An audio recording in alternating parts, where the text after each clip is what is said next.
Hello दोस्तों, स्वागत है आप सभी का हमारे चैनल पर। आप देख रहे हैं study with interest and love. UPSC prelim 2024 आने वाला है। 16 अगस्त 2023 का यह करंट अफेयर है। करंट अफेयर यूपीएससी में बहुत इंपॉर्टेंट होता है, तो हम लोग यह प्रीलिम्स का 2024 के लिए करंट अफेयर कर रहे हैं। तो इसमें डेली करंट अफेयर एनालिसिस किया जाता है, जिसमें कि आज 5 टॉपिक है। लसिका फाइलेरिया, राष्ट्रीय पांडुलिपि विधेयक 2023, भारत की ओडीओपी वॉल, अपकेंद्री बल, और लास्ट है विंध्यगिरि। तो चलिए इसके बारे में जानते हैं। और अभी तक आप लोग हमारे चैनल को सब्सक्राइब नहीं किए हैं तो प्लीज सब्सक्राइब कर लीजिए। इसमें डेली करंट अफेयर, घटना चक्र वीडियो और भी सारे यूपीएससी और पीसीएस के लिए फ्री में सब सब्जेक्ट के प्रोवाइड किए जाते हैं नोट्स। तो चलिए शुरू करते हैं। तो देखिए यहाँ पर है पहला टॉपिक, लसिका फाइलेरिया। चलिए जानते हैं क्या ये है। तो हाल ही में केंद्रीय स्वास्थ्य मंत्री ने लसिका फाइलेरिया के लिए वार्षिक राष्ट्रव्यापी मास ड्रग एडमिनिस्ट्रेशन पहल के दूसरे चरण का उद्घाटन किया है। तो किसने किया है? तो केंद्रीय स्वास्थ्य मंत्री ने किया है। भारत का लक्ष्य एक मिशन संचालित रणनीति के माध्यम से वैश्विक लक्ष्य से 3 वर्ष पहले 2027 तक लसिका फाइलेरिया का उन्मूलन करना है। तो देखिए, अगर एग्जाम में पूछना होगा लसिका फाइलेरिया, तो ये इसका लक्ष्य कब तक का है? तो याद रखिए 2027 तक का। और इसको किसने चालू किया है? तो ये है केंद्रीय स्वास्थ्य मंत्री ने। तो ये ऐसे ही याद किया जाता है। चलिए नेक्स्ट देखते हैं। अब लसिका फाइलेरिया के बारे में इसका इंट्रोडक्शन देखते हैं, क्या है ये। लसिका फाइलेरिया, जिसे आमतौर पर हाथी पांव रोग के रूप में जाना जाता है, जैसे कि ये एलिफेंटियासिस रोग है, परजीवी संक्रमण के कारण होने वाला एक उपेक्षित उष्णकटिबंधीय रोग है, जो संक्रमणित यानी एनटीडी, देखिए इसका लिखा हुआ है, नेग्लेक्टेड ट्रॉपिकल डिजीज, जो संक्रमित मच्छरों को काटने से फैलता है। यह रोग विश्व के उष्णकटिबंधीय एवं उपोष्णकटिबंधीय क्षेत्रों में लाखों व्यक्तियों को प्रभावित करता है। अच्छा, तो ये है, अभी इसका परिचय था। इसका कारण और संचरण देखते हैं। तो लसिका फाइलेरिया फिलारियोडिडिया परिवार के नेमाटोड यानी कि इसको राउंड वॉर्म के रूप में वर्गीकृत परजीवियों के संक्रमण के कारण होता है। मतलब ये जो वही हाथी पांव रोग है, जो कि पैर, मच्छर काटने से पैर मोटे हो जाते हैं खूब। तो यही उसी के लिए ये लाया गया है। ये धागे जैसे फाइलेरिया कृमि 3 प्रकार के होते हैं। देखिए 3 प्रकार के दिए गए हैं, जैसे कि वेचेरिया बैंक्रप्टी, जो 90% मामलों के लिए उत्तरदायी होता है। बैंक्रप्टी है ये, ठीक है।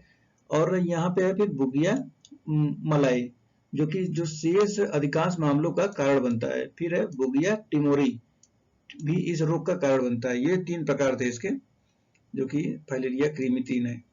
नेक्स्ट देखते हैं। अब इसके लक्षण देखते हैं और उपचार देखते हैं क्या है। इसके लक्षण है, लसिका फाइलेरिया संक्रमण में स्पर्शोन्मुख, तीव्र तथा गंभीर स्थितियां शामिल होती है। मतलब कि इसके संक्रमण में स्पर्श मतलब कि टच जो होता है, इस स्पर्श और तीव्र तथा गंभीर स्थितियां शामिल होती हैं।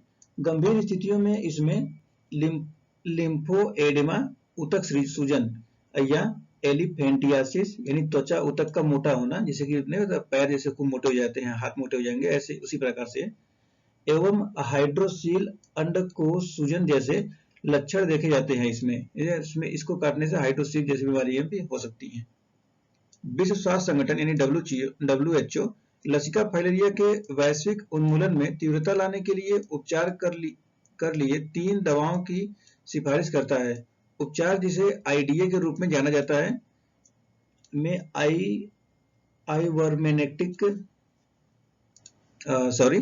आइवरमेक्टिन, और ये है, इसके नाम भी बहुत अजीब होते हैं, डायथाइलकार्बमाइजिन, और यहाँ पे फिर है साइट्रेट तथा एल्बेडाजोल का संयोजन शामिल है। इसको पढ़िएगा, फिर आप लोग फिर से पढ़िएगा इसको। इसके तहत लगातार 2 वर्षों तक इन दवाओं को देना शामिल है। वयस्क कृमि का जीवन मुश्किल से 4 वर्ष का होता है, इसलिए यह व्यक्ति को कोई हानि पहुंचाए बिना स्वाभाविक रूप से समाप्त हो जाएगा। आगे देखते हैं। अब वैश्विक खतरा और निवारक उपाय। तो इसमें 44 देशों में 882 मिलियन से अधिक लोग हाथी पांव रोग लसिका फाइलेरिया के खतरे का सामना करते हैं और उन्हें निवारक कीमोथेरेपी की आवश्यकता होती है। बहुत ज्यादा, 44 देशों में लगभग 882 मिलियन से अधिक लोग इससे ग्रसित हैं। जोखिम वाली आबादी के लिए सुरक्षित दवा संयोजनों का उपयोग करके मास ड्रग एडमिनिस्ट्रेशन एक निवारक दृष्टिकोण है। संक्रमण को फैलने से रोकने के लिए वर्ष 2000 से अब तक 9 अरब से अधिक लोगों का उपचार किया जा चुका है, मतलब बहुत भारी संख्या में इसका उपचार भी किया जा चुका है 9 वर्षों में, लगभग नहीं सन 2000 से अब तक में लगभग 23 वर्षों तक में। प्रगति एवं उपलब्धियां हैं, तो इसके एमडीए के सफल प्रयासों से संचरण और संक्रमण के प्रसार में कई कमी आई है। 740 मिलियन लोगों को अब निवारक कीमोथेरेपी की आवश्यकता नहीं है। वर्ष 2018 में 51 मिलियन लोग संक्रमित हुए, जो वैश्विक उन्मूलन प्रयासों की शुरुआत के बाद से 74% की कमी दर्शाता है।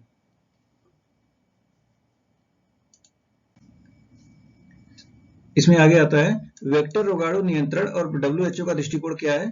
तो इसमें आता है कि मच्छर नियंत्रण जैसे कीटनाशक, उपचारित जाल और इंडोर अवशिष्ट छिड़काव निवारक कीमोथेरेपी के पूरक हैं।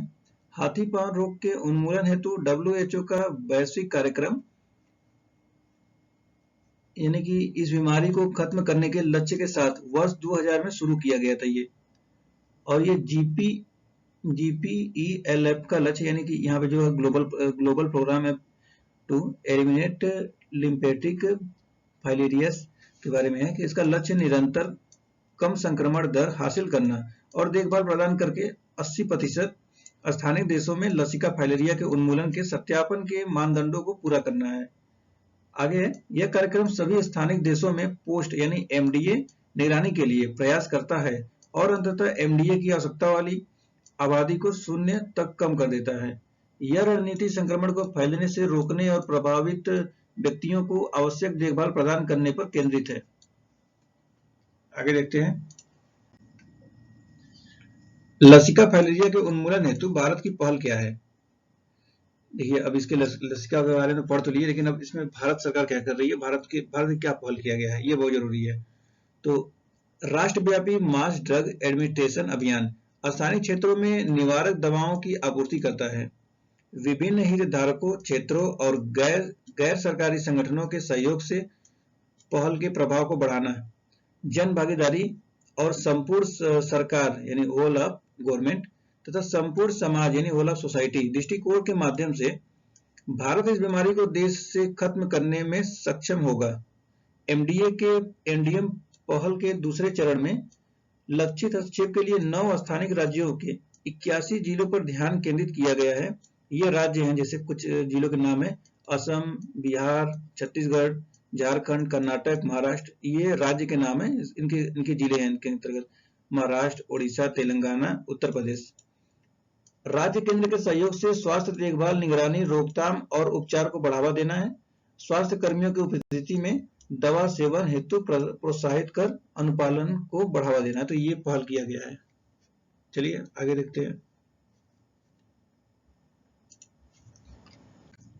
तो अब आता है ये दूसरा टॉपिक है राष्ट्रीय पांडुलिपि विधेयक। तो ये क्या है, तो भारत की समृद्ध सांस्कृतिक विरासत इसकी प्राचीन पांडुलिपियों में समाहित है, जो अमूल्य ज्ञान का भंडार है और अपना एक ऐतिहासिक महत्व रखती है। तो ऐसे ये पांडुलिपि लिखे रहते हैं, पहले लिखे रहते थे, यही है। भारत की समृद्ध सांस्कृतिक विरासत इसकी प्राचीन पांडुलिपियों में समाहित है, जो अमूल्य ज्ञान भंडार है और अपना एक ऐतिहासिक महत्व रखती है। हालांकि इनमें से कई पांडुलिपियों का देश के भीतर और बाहर खो जाना अथवा नष्ट हो जाना चिंता का विषय बन गया है। भारत सरकार राष्ट्रीय पांडुलिपि विधेयक 2023 के माध्यम से इस समस्या का हल करने की तैयारी में जुटी हुई है। तो देखिए, ये इसके बारे में पूछा जा सकता है कि राष्ट्रीय पांडुलिपि विधेयक 2023 के माध्यम से क्या है। इस विधेयक का प्राथमिक उद्देश्य विश्व भर में भारतीय विरासत ग्रंथों का दस्तावेजीकरण और सूचीबद्ध करना, सटीक जानकारी बनाए रखना और परामर्श शर्तें निर्दिष्ट करना है। यह विधेयक 10 सदस्यों वाले राष्ट्रीय पांडुलिपि प्राधिकरण की स्थापना का प्रस्ताव रखता है, जिसकी अध्यक्षता संस्कृति मंत्री द्वारा की जाएगी। साथ ही इसमें संस्कृति, वित्त, शिक्षा और निजी एजेंसियों के प्रतिनिधि भी शामिल होंगे। तो ये याद रखिएगा, इसका मंत्रालय संस्कृति मंत्री द्वारा। यह प्राधिकरण पांडुलिपियों के डिजिटलीकरण, संरक्षण, संपादन और प्रकाशन की देख-रेख का कार्य करेगा। इस प्राधिकरण के पास पांडुलिपि तक पहुंच को विनियमित करने, चोरी की जांच करने और क्षति अथवा चोरी के खिलाफ सुरक्षा सुनिश्चित करने के लिए सिविल कोड की शक्तियां होगी। यह एक विशेषज्ञ समिति द्वारा निर्धारित मुआवजे के साथ किसी सामग्री के महत्व के आधार पर निजी मालिकों से पांडुलिपियां हासिल कर सकता है। पांडुलिपियां ताड़ के पत्ते, काग, कपड़े और छाल जैसी सामग्रियों पर संस्कृत तथा क्षेत्रीय भाषाओं में लिखी गई हस्तलिखित रचनाएं होती हैं जो कम से कम 75 वर्ष पुरानी होती हैं। भारत में 80 प्राचीन लिपियों में लिखित लगभग 10 मिलियन पांडुलिपियां मिली हैं, जिनके संरक्षण की जिम्मेदारी राष्ट्रीय पांडुलिपि मिशन की है। बक्साली पांडुलिपि 3री अथवा 4वीं शताब्दी ईस्वी पूर्व का एक प्राचीन गणितीय पाठ है, जिसे शून्य के प्रारंभिक उपयोग का पता चलता है। अब आगे आता है भारत की ODOP वॉल। ये क्या है? यही है one district one product. Uttar Pradesh में शुरू किया गया है, तो इसके बारे में देखते हैं। हाल ही में एक जिला एक उत्पाद और दीनदयाल अंत्योदय योजना राष्ट्रीय ग्रामीण आजीविका मिशन के बीच एक सहयोगात्मक प्रयास के माध्यम से ODOP वॉल पेश की गई है। यह पहल विश्व स्तर पर भारत की असाधारण शिल्प विरासत के अनुरूप है। ODOP वॉल उद्देश्य दुनिया भर में भारत की शिल्प विशिष्टता को प्रदर्शित करना है। ODOP पहल संतुलित क्षेत्रीय विकास में समृद्धि प्रत्येक जिले से एक अद्वितीय उत्पाद को बढ़ावा देने पर केंद्रित है। इसमें हथकरघा, हस्तशिल्प और कृषि उत्पादों सहित विविध प्रकार के उत्पाद शामिल हैं। यह सहयोग संस्कृति, महत्व और अद्वितीय गुणों वाले उत्पादों की पहचान करता है और उन्हें बढ़ावा देता है। यह बिक्री को बढ़ावा देता है और ग्रामीण स्वयं सहायता समूहों तथा स्वदेशी शिल्प का समर्थन करता है। तो इसके बारे में यही था। चलिए आगे देखते हैं। नेक्स्ट, अब आगे आता है अपकेंद्री बल। तो ये क्या होता है अपकेंद्री बल? देखिए यहाँ पे ऐसे ये बाल्टी फेंक रहा है, घूम रहा है, तो अपकेंद्री बल है। अब फिर अभिकेंद्री बल हो जाता है बाल्टी पे छूटते ही। इसके बारे में पढ़ते हैं क्या है। अपकेंद्री बल एक बाहरी बल जो किसी घुमावदार या वृत्ताकार पथ पर गति कर रही किसी वस्तु द्वारा अनुभव किया जाता है। यह वास्तविक बल नहीं है, बल्कि जड़ता का परिणाम है, जो किसी वस्तु की गति की स्थिति को बनाए रखने की प्रवृत्ति है। देखिए जैसे वो बाल्टी घुमाकर फेंक रहा था, वैसे ही उसके बारे में कहा जा रहा है।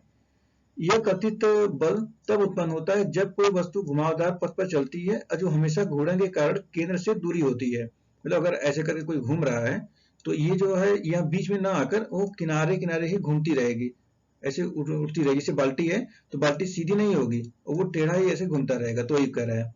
हालांकि यह गुरुत्वाकर्षण या चुंबकत्व जैसा कोई वास्तविक बल नहीं है, यह किसी वस्तु की दिशा बदलने के प्रतिरोध से उत्पन्न होता है। यह सिद्धांत विभिन्न क्षेत्रों में सरल अनुप्रयोग में पाया जाता है।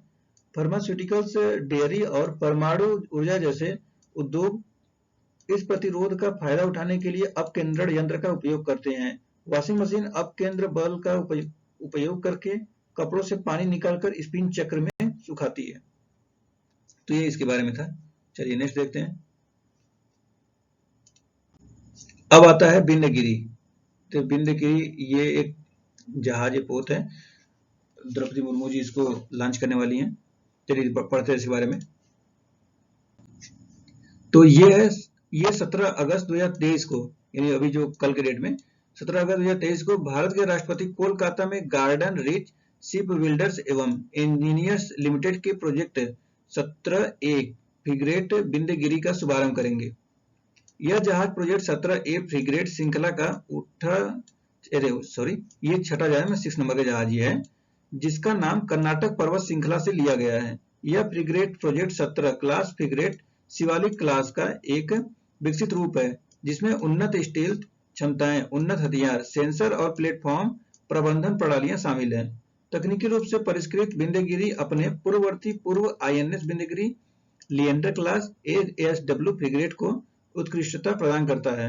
आत्मनिर्भरता के प्रति देश की प्रतिबद्धता के अनुरूप प्रोजेक्ट 17A जहाजों के लिए महत्वपूर्ण 75% उपकरण तथा सिस्टम ऑर्डर सूक्ष्म, लघु और मध्यम उद्यमों यानी MSME सहित स्वदेशी फर्मों से संबंध है।